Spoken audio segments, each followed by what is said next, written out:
In this video, I'm giving you guidelines for the next girls trip you get invited to this summer. If that sounds like something you're into, keep on watching. I have 6 tips. The first 3 are for before you say yes to attending the girls trip, and the last 3 are for after you say yes. The first tip is to decide on where you're going. Sometimes there's a group message that's created where everybody votes on a destination. Sometimes the destination is already decided and you're just asked to tag along.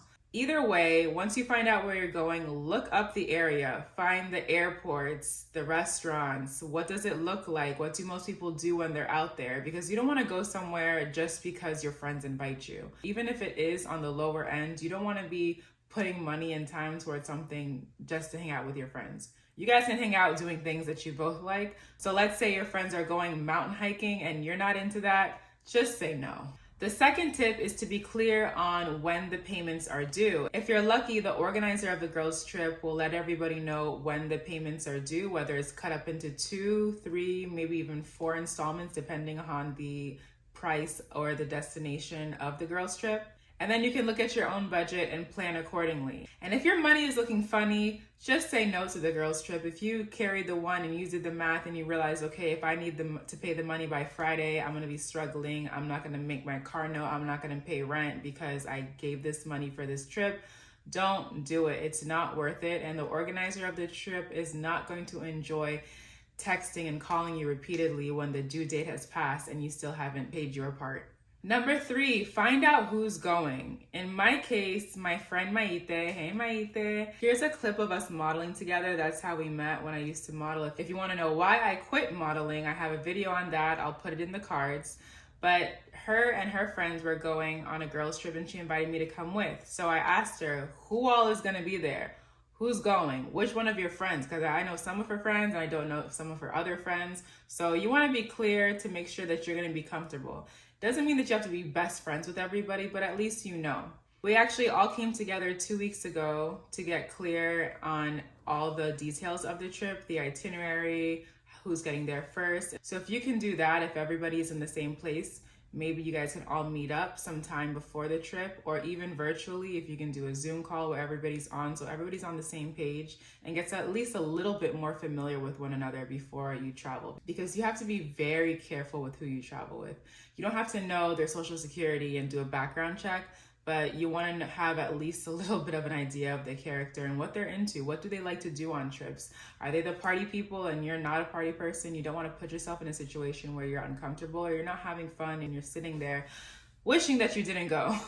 Number 4 is to not buy anything for the trip. I know, we're girls, we're women, we want to look good, we want to look fresh, but if you're going on a trip, you don't really need to buy anything because no one knows your closet. Unless it's a destination that has a specific extreme temperature, like let's say you're going to Alaska, it's going to be freezing, Antarctica. Okay, I understand. But if you have plenty of bathing suits, you have plenty of summer clothes, and you're going to somewhere beachy, there's really no need to buy a bunch of stuff. And if you do go shopping, try to keep it minimal because 9 times out of 10, you're not even gonna wear half the stuff that you bring, half the stuff that you buy. And in my opinion, I'd rather spend money on the experience, maybe an excursion, an activity on the girls trip than how I'm gonna look at the girls trip. I'm not saying look raggedy, trust and believe, we're gonna look cute regardless, but you don't have to break the bank and do a whole shopping haul before your trip. Number 5, I say this a lot in different ways, but for me, I just love receipts.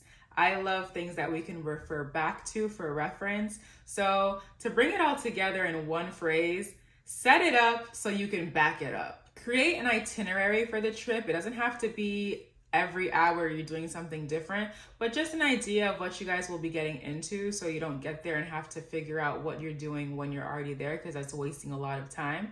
So whether it's you or someone else does the research, finds out what there is to do with the destination that you're going to, and then you guys all vote on the options that are presented. Now, if you're doing an outside activity and it rains, make sure that you have both outdoor and indoor activities. But as long as you have a plan and itinerary that's set up, you can always refer back to it to back it up in terms of what are we doing today? No, there's not a question. There's already options here. When these decisions are made ahead of time, it makes the trip so much easier, especially when things don't go to plan. Sometimes people miss flights, the hotel room wasn't ready, the place closed for that day. You want to have an idea of how you can course correct and figure out how you're going to make the most out of your time, whether everything goes to plan or not. And number 6, decide on sleeping arrangements. If you are that picky person who needs their own bed, needs their own room, make sure that you voice that before the Airbnb, the hotel rooms are booked. It's not rude or annoying to be clear and assertive about what makes you feel comfortable. You're already outside of your house, you're outside of your city, state, or even country. You want to make sure that you are as comfortable as you can be. And if you like to sleep alone, if you need your own room, if you need your own bathroom, be clear on that, but also have the funds to back that up. Make your own accommodations if it comes to that. For example, the girls trip that we're going on is a road trip.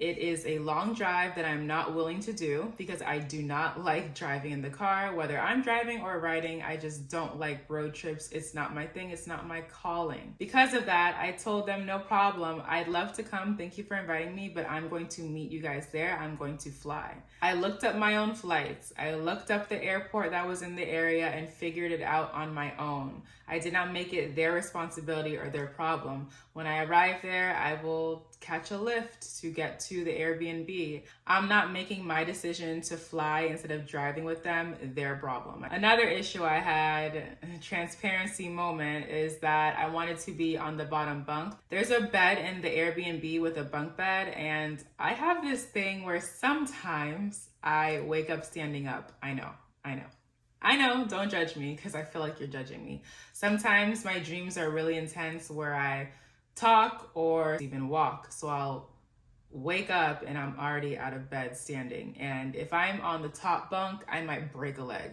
So I said, I don't really care much about the sleeping arrangements. Just know that I need to be on the bottom bunk if I'm sleeping in that room. Last bonus tip, number 7, make sure that your allergies are clear with everybody. For example, I'm allergic to shrimp. I said, does anybody else have any food allergies or fabric allergies, dust, pollen, whatever, to make sure that we're respectful of when we go grocery shopping or even when we go out to eat, that no one orders anything that could make anybody else sick.